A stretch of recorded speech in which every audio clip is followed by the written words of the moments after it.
If you have your Bible with you this morning, we're in 1 Kings 19. We'll be looking at the first 8 verses of 1 Kings 19. Before we get too deep into that, a couple quick announcements. One is next Sunday is Time Change Sunday. It's the good one. Don't groan. It's the good one.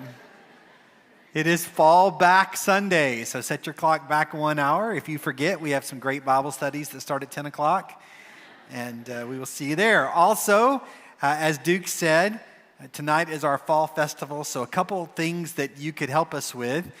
When we finish this morning, we're going to stack all these chairs because in here will be inflatables, and so if you can help us, we're going to stack the chairs in stacks of 8 and move them to either side of the wall. We're also going to be setting up in the kids area and in the assembly area and the venue, and so if you've got a few minutes you can help us move some things around, that would be really great. If you haven't yet signed up to serve tonight, we're going to meet here at 3:30. It starts at 4. We could really use some more people to help with games. Literally serving tonight involves sitting in a chair and handing out candy and saying good job. And you don't need to even know if they did a good job or not. Because no matter what the job they do, you give them candy anyway. So if you could do that tonight, we still are in need of a few more volunteers. You can sign up at Connect this morning. Before we get too far in, let's look at our memory verse for this series, 2 Corinthians chapter 10, verses 3 through 5. Let's say them together. For though we live in the world, we do not wage war as the world does. The weapons we fight with are not the weapons of the world. On the contrary, they have divine power to demolish strongholds. We demolish arguments and every pretension that sets itself up against the knowledge of God, and we take captive every thought to make it obedient to Christ. As I said last week, this story that we're looking at with Elijah, it is a beautiful depiction of these verses, both good and bad. Because last week we saw someone who fought with divine power, right? We looked at Elijah and the prophets of Baal last week, and we saw that there were 450 prophets that were defeated by the power of God, and Elijah stood up against an evil king, and it was all so good, right? There were so many things that could have terrified him, so many things that would have made him run, but he was able to take captive every thought. That was last week. Now, one verse later, one chapter later, here we are, and he cannot take his thoughts captive. As we look at anxiety and depression and how the Bible relates, I don't think there's a better story in all of Scripture that helps us see God's heart toward those who are anxious or depressed. And the beauty of this story, and the reason I camped out on it so much this summer, was from the beginning of Elijah's story till now, there is no indication that he is anxious or depressed. If you're looking at high-functioning people in Scripture, Elijah is high-functioning until he's not. There had to be something behind the scenes, something that was deep inside of him that comes out in this moment. Because the man who is standing before all of Israel and proclaiming the Lord as God is now running for his life. 1 Kings 19:1. Now Ahab told Jezebel everything Elijah had done, and how he had killed all the prophets with the sword. Remember, Ahab is one of the most wicked kings in Israel's history, and Jezebel is his wife. And if you had any question who's in charge of Israel, this verse should clear it up. Ahab watches Elijah call fire from heaven and all the prophets of Baal killed, and he goes home and goes, "You're not going to believe the day I had." Remember, she's the one who hosted the prophets in the castle, right? All your prophets are dead, and this guy said mean things, and the people don't like me anymore, and Jezebel says, well, we'll do something about that. So Jezebel sent a messenger to Elijah to say, "May the gods deal with me, be it ever so severely, if by this time tomorrow I do not make your life like that of one of them." This is how mean Jezebel is. She doesn't just want to kill you, she wants you to think about it. Right? I mean, if you're going to send a messenger, why not just send a killer? Why not just arrest him? Oh, no. Jezebel wants him to think about it for a day. May the lowercase g gods deal with me ever so severely that you got 24 hours before I deal with this.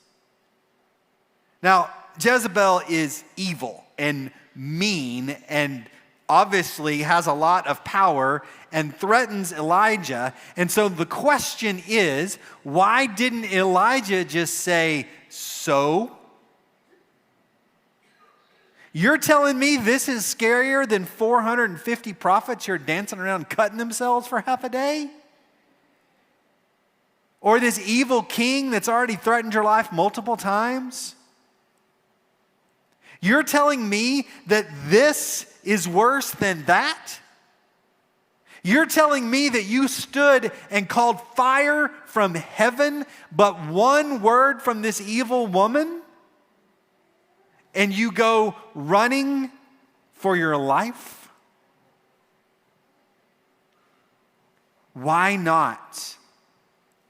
Why not apply the lessons of the ravens and the widow woman and the sun coming back to life and the fire coming from heaven? And we actually missed in the middle here that God sends rain as well.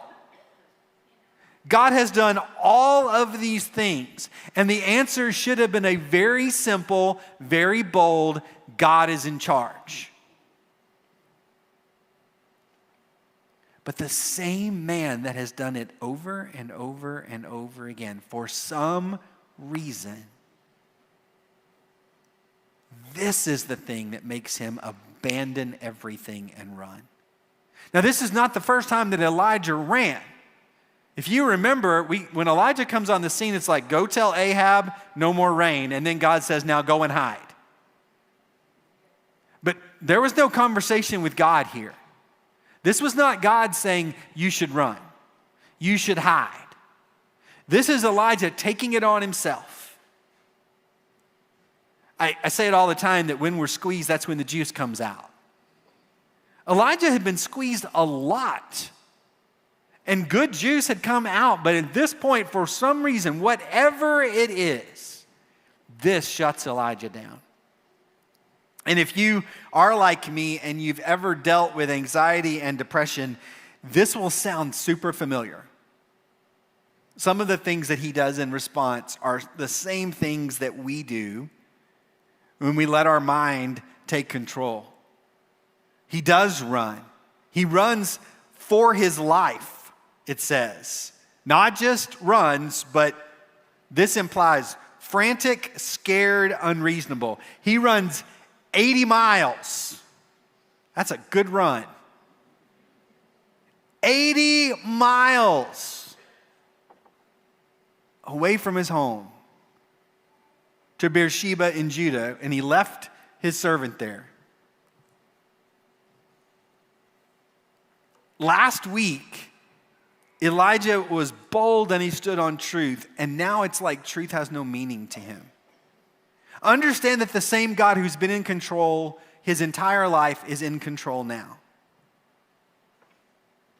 But for some reason, he just doesn't believe it anymore, which leads to fear, which leads to panic. And then when we panic, we start to believe things that just aren't true. We just finished a couple weeks ago this Wednesday night study on the book Winning the War in Your Mind. Again, I highly recommend it if you couldn't join us. But the basic premise of that book this whole time has been this. We got to identify what's a lie and replace it with the truth. And here is Elijah that's gone truth, truth, truth, truth, truth, lie. God's not in control. Jezebel is going to kill me. And you can just see the anxiety take over in his life. And when anxiety takes over, we let things that aren't real feel real. Even though we know it's not true, something in our core begins to believe it. And we let little things that are real turn into big things. And then we let big things just have control over our lives. And that's when in our panic, we sometimes turn to sin, we turn to the counsel of the world. We're just grabbing for straws. The truth is, Psalm 118 says that the Lord is with me, I will not be afraid. What can mere mortals do to me? Elijah has lived this his whole life until today. The Lord is with me. He is my helper. I look in triumph on my enemies. Was Jezebel capable of killing Elijah? Absolutely. It's not that it's not true. But for someone who had stood in the face of death multiple times, for the same guy who walked back into Israel last week and said, you tell Ahab I'm here. Now the anxiety is overwhelming him. And when we get anxious, we tend to isolate. When he came to Beersheba, he had a servant with him, but he left his servant there. And while he himself went a day's journey into the wilderness, into the desert. So Beersheba's in the desert anyway. But he went to the desert, right? Like he left the oasis in the desert and he went out by himself and he came to this broom tree, right? NIV translates it broom brush, but really this is where we get the title of this series, the solitary broom tree. Broom trees are not very tall, but they're pretty thick and they spread. And so, and if you drive right now in the southern part of Israel, you'll find in the middle of nowhere, there'll be these single trees that are growing that would provide shade. And that's where he goes. He goes out into the desert, and then he goes out in the desert some more by himself, isolating him from people that could speak truth to him. And he just sits down under a tree and prays that he might die. There is something about anxiety and depression where we start to tune out the voices that are giving us truth and we only can focus on that one inner voice that's lying to us. And when we're in that state, the last person we need to be listening to is ourselves. And Elijah goes to a place where the only voice he can hear is his own. One of the great weapons that the enemy has is isolation. It's the law of the jungle, right? Like if you're in the herd, you're safe. But when you're off by yourself, you're awfully vulnerable to the lions. And here's Elijah, and he chose to isolate himself, sometimes just like we do. Whether it's shame or hurt or fear. And it's often from a very real situation. But what we're feeling isn't real. Ecclesiastes says 2 are better than 1 because they have a good return for their labor. If either of them falls down, one can help the other up. But pity anyone who falls and has no one to help him up. The last place Elijah should have gone was in the desert by himself. But for many of us, it's where we run when we're really hurting. And then we see the depth of his depression. He came down to the broom tree, sat down under it, and prayed that he might die. I have had enough, Lord, he said. Take my life. I am no better than my ancestors. Here's the irony of this. Why did he run to the desert? Because Jezebel was trying to kill him. How is the solution? God, kill me. Think about it for a second. I mean, if that's what you wanted, just stay there. You just saved yourselves 80 miles. You just saved your servant 80 miles. Like, if that's what you want, that's what you were getting. So why run 80 miles in fear and panic and anxiety to only sit down yourself in a tree, under a tree in the desert and say, well, just kill me now?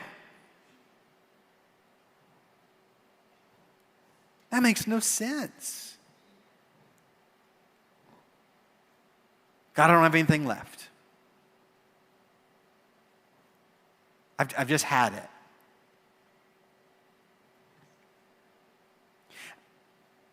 I am sure it's something that many of us have felt.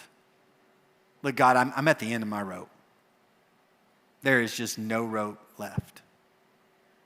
I will tell you that we are wired to have more rope. We are wired to persevere. We are wired to push through, but we're also wired to think that we can't. And that's where he was. This is the end. I'm just going to sit here under this tree in the middle of the desert and die. The part of this story that just resonates with me so much is he was literally on the mountaintop. And then he's literally in the desert. He's literally boldly proclaiming the truth of God. And then he's literally living a lie.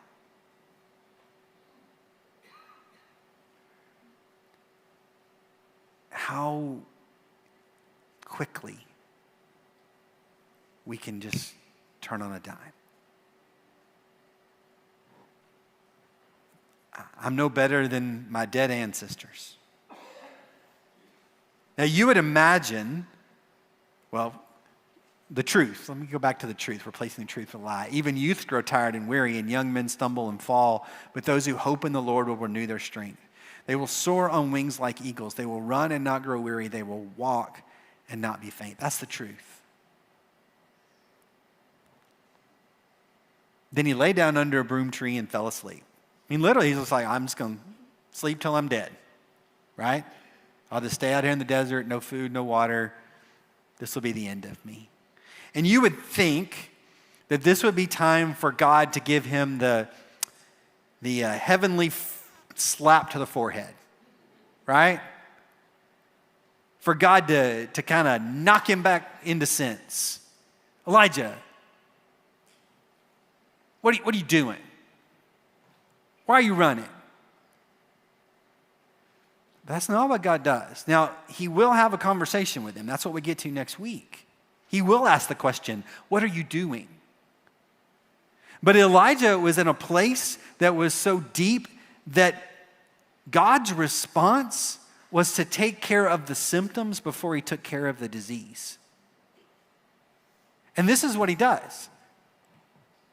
All at once, an angel touched him and said, "Get up and eat."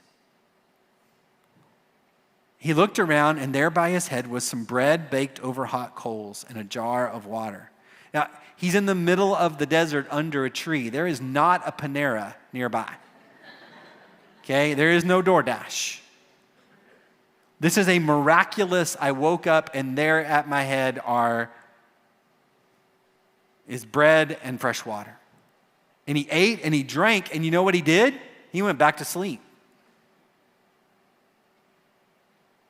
That's where he was. He was that bad. Then the angel of the Lord came back a second time and touched him again and said, "Get up and eat, for the journey is too much for you." There's so many amazing things about this story, but I think that touch of God, that the Bible goes out of its way to say that God sent an angel to touch him, to remind him physically of his presence twice. Remembering the presence of God is so important. When I was very, very young in ministry, I had just started seminary. I was in my first full-time church. I'd been there about 6 months. I was 23 years old. We had no pastor.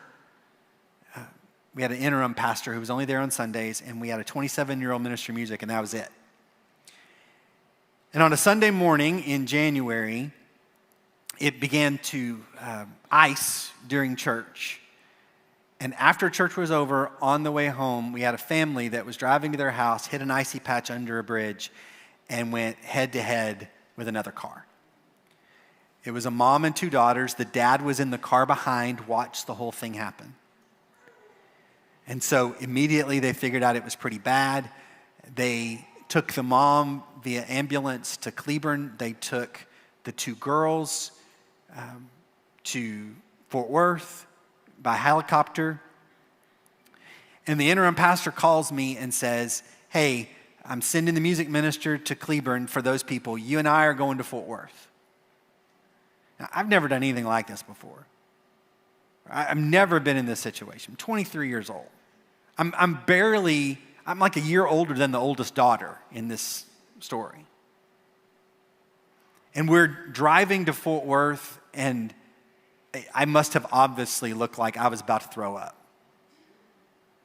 Because he looked over at me and he said, you're a little nervous? I'm like, yeah, I'm really nervous. He's like, well, why are you nervous? I said, because I have no idea what I'm going to say to these people. Like, what do you say? At that point, again, one of the girls was super critical. She ended up not surviving.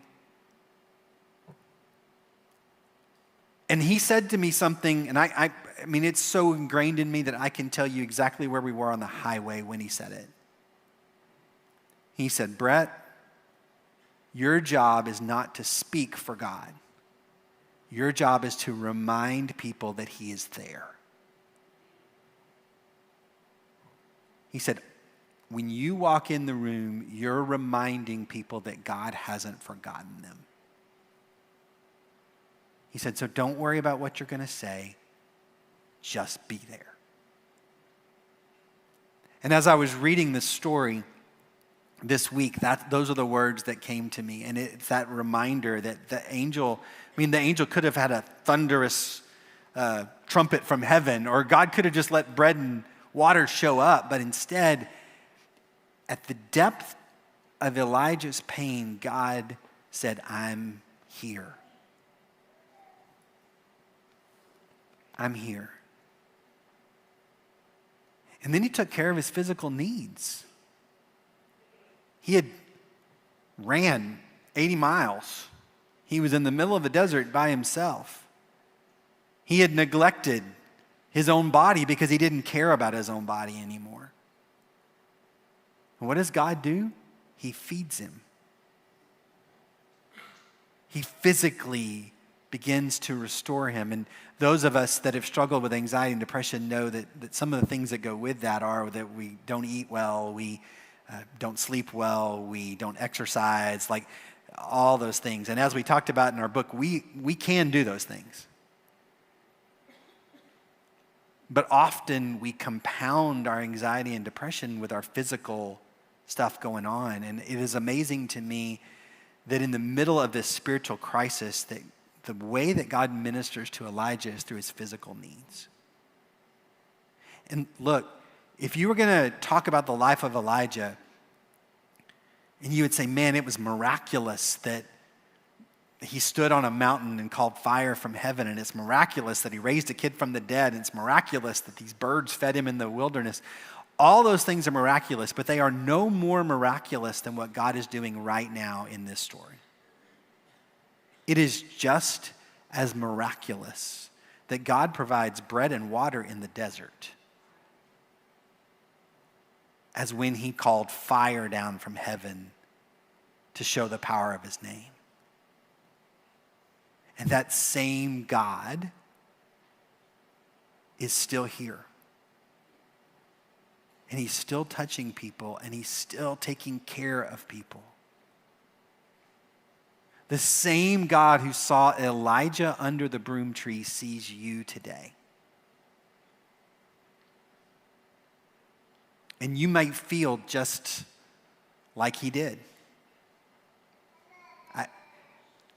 I studied this story before I left for sabbatical. It was one of the first stories I really got into. And I had decided that I was going to pray for a broom tree. That when we finally got to go to Hawaii, that I was going to pray that God would show me a tree that would be our tree.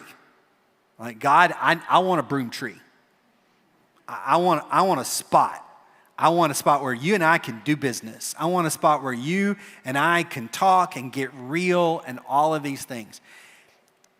And so I got there, and I walked outside, and God said, there's your tree.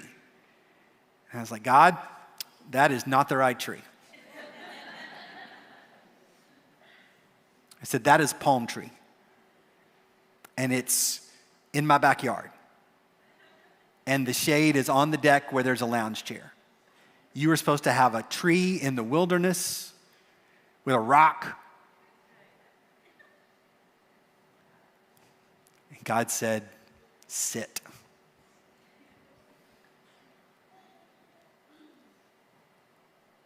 And I'm very grateful that it was not a tree in the desert. But God and I did a lot of business under that tree.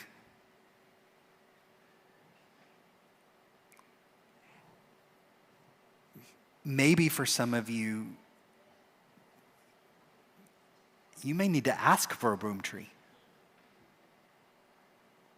Hey, God, I want a spot where you can just talk to me like I need to hear it. I was talking with a counselor not too long ago, and I said, what I need is for you to reach through the computer and slap me in the face. And he said, what? And I said, believe me, I've been on the other side. I have sat at my desk and just wanted to reach across my desk to someone who was in my office and go, why won't you just do this? That's not my counseling style, by the way, if you come by. I said, so fast forward button. Reach to the computer, slap me across the face and say, Brett, why don't you just do this? And the reason I asked for that is because that's what God gave me this summer. And it's hard. Like, broom trees aren't fun. But man alive, when God meets you there, you'll be amazed at the bread and water that he provides. And for Elijah, he got up and ate and drank. Strengthened by that food, he traveled 40 days and 40 nights until he reached Horeb, the mountain of God. That is not a 40-day journey. Most people would estimate that if he went straight from where he was to the mountain of God in Horeb, it would have taken at the most 10 days. So God had him travel for 40 days, which is very biblical. The journey from the broom tree to the mountain of God, where we'll pick up the story next week, could have been much straighter, but it wasn't the journey that God had for him. And I guarantee in that 40 days, he was getting his heart and his mind ready for the conversation he's about to have. Here's what I want you to hear this morning. You're not alone. You're not alone. You may feel like you are, but you're not. And you may have run, you may have hidden, you may have looked into the heavens and said, God, I'm just at the end of this, just take it. But you will never outrun the loving hand of God, who knows you, who made you, and who knows your every need.